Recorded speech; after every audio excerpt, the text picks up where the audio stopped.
Syederalun dalam momentum bulan suci Ramadan, Kepolisian Resort Sabang menggelar tablik akbar, zikir, tausiah dan doa bersama yang dilaksanakan di Masjid Baitur Rahim Jurong Kampung Haji pada Selasa 18 April 2023. Kegiatan diawali dengan sholat zuhur berjamaah, kemudian dilanjutkan dengan zikir dan tausiah bersama.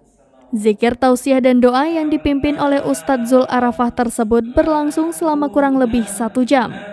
Ustadz Zul Arafah dalam ceramah singkatnya mengajak seluruh keluarga besar Polres Sabang untuk tidak menyia-nyiakan bulan suci Ramadan.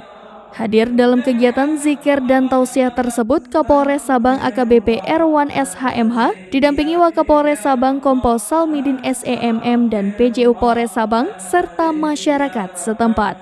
Dari Sabang, Aulia Prasetya, serampinews.com.